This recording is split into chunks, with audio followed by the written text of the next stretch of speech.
एकादशी व्रत करने वाले मेरे सभी भाई बहनों को जय श्री कृष्णा। आज मैं आप सभी को चैत्र मास कृष्ण पक्ष की पाप मोचनी एकादशी का महात्म्य और कथा सुनाने जा रही हूँ। कृपया ध्यान पूर्वक सुनिए। एक समय राजा युधिष्ठिर ने भगवान श्री कृष्ण से पूछा, हे भगवान, फाल्गुन शुक्ल पक्ष की आमलकी एकादशी का महात्म्य मैंने सुना और इसको आपने पूरी विधि विधान के साथ सुनाया। अब आप मुझे चैत्र कृष्ण पक्ष की एकादशी का क्या नाम है यह बताने की कृपा कीजिए और इसका क्या महात्म्य है, आप यह भी बताइए। भगवान श्री कृष्ण बोले, हे राजेंद्र, सुनो, मैं इस विषय में एक पाप नाशक उपाख्यान सुनाऊंगा जिसे चक्रवर्ती नरेश मानधाता के पूछने पर महर्षि लोमस ने कहा था। मानधाता बोले, हे भगवान, मैं लोगों के हित की इच्छा से यह सुनना चाहता हूँ कि चैत्र मास के कृष्ण पक्ष में किस नाम की एकादशी होती है,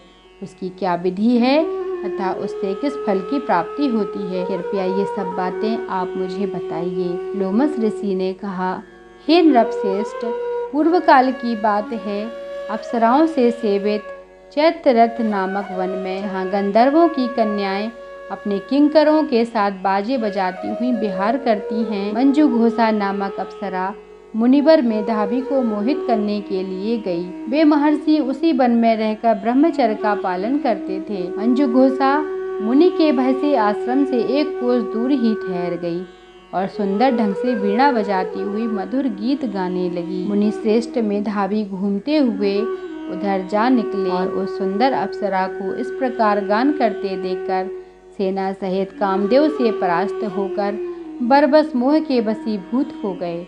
मुनि की ऐसी अवस्था देख मंजुघोषा उनके समीप आई और बीड़ा नीचे रखकर उनका आलिंगन करने लगी। मेधावी भी उसके साथ रमण करने लगे। कामवश रमण करते हुए उन्हें रात और दिन का भी भान न रहा। इस प्रकार मुनि जनोचित सदाचार का लोप करके अप्सरा के साथ रमण करते उन्हें बहुत दिन व्यतीत हो गए। मंजुघोषा देवलोक में जाने को तैयार हुई। जाते समय उसने मुनि श्रेष्ठ मेधावी से कहा, हे ब्राह्मण, आप मुझे अपने देश जाने की आज्ञा दीजिए।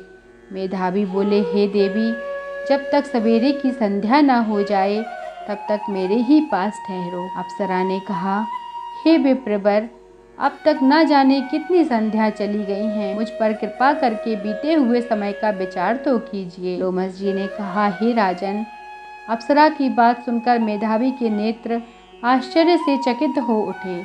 उस समय उन्होंने बीते हुए समय का हिसाब लगाया तो मालूम हुआ कि उसके साथ रहते 57 वर्ष हो गए। उसे अपनी तपस्या का विनाश करने वाली जानकर मुनि को उस पर बड़ा क्रोध हुआ।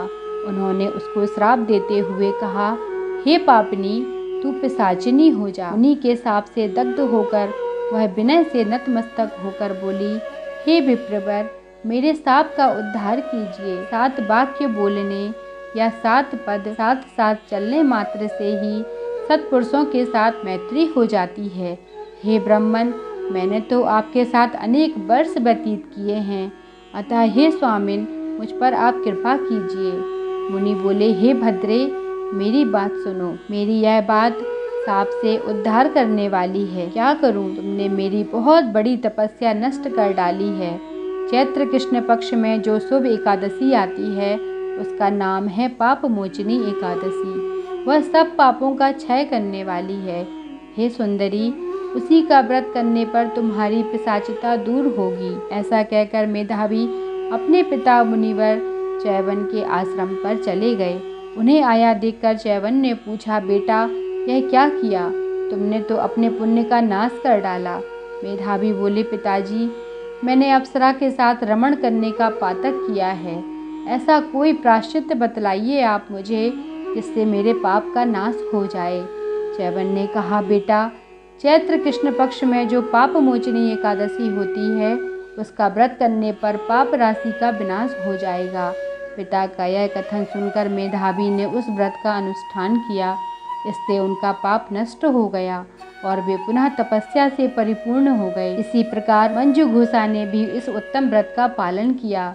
पाप मोचनी का व्रत करने के कारण वह पिशाच योनि से मुक्त हुई और दिव्य रूप धारणी श्रेष्ठ अप्सरा होकर स्वर्गलोक में चली गई। हे राजन, जो श्रेष्ठ मनुष्य पाप मोचनी एकादशी का व्रत करते हैं उनका सारा पाप नष्ट हो जाता है।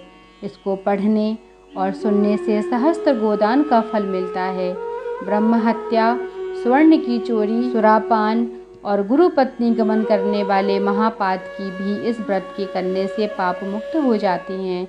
यह व्रत बहुत ही पुण्यमय है, इसीलिए सभी को पाप मोचनी एकादशी का व्रत अवश्य करना चाहिए, ताकि हमने जो जाने और अनजाने में जो भी पाप किए हैं उन सभी से हमें मुक्ति मिल सके। जय श्री कृष्णा। राधे राधे।